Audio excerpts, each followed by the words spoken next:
You have a very interesting story around the leap from leaving your corporate career and the first time that you received investment. Yes.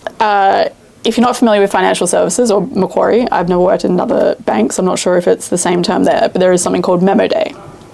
Memo Day, everyone's very happy typically. It's when you get your promotions, you get your bonuses, at the end of year, financial results are returned, everyone's usually in a good mood, and it's just like a really big party. It's very, very fun time, very, very good week.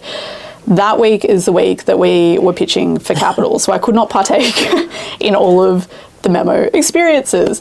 And we were pitching to who ended up being our first investor.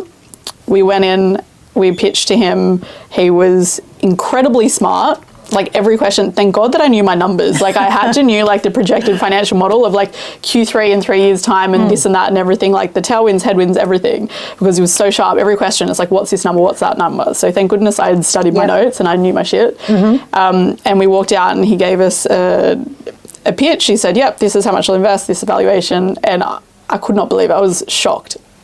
We went back into the lift with our advisor, who's now the chairman of both High End and Verity AI. And we were ecstatic. I was like, oh my gosh, we've been working so hard for this. Like, and anyone who has pitched before knows how hard it is to pitch for capital. So getting that first believer, it means more than just the capital itself. And I remember specifically our chairman saying to us, he said, don't get too excited. The money's not in the bank. And I didn't quite understand it at the point, but now that I've gone through capital raise before, I now understand it.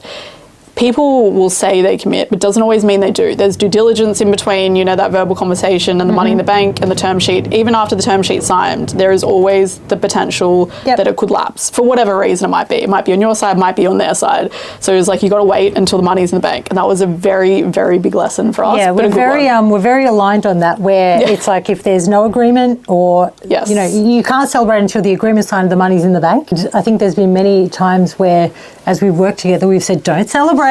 Not until the agreement's signed. So, and then you can celebrate. The money did go in the bank, so it was our first backup.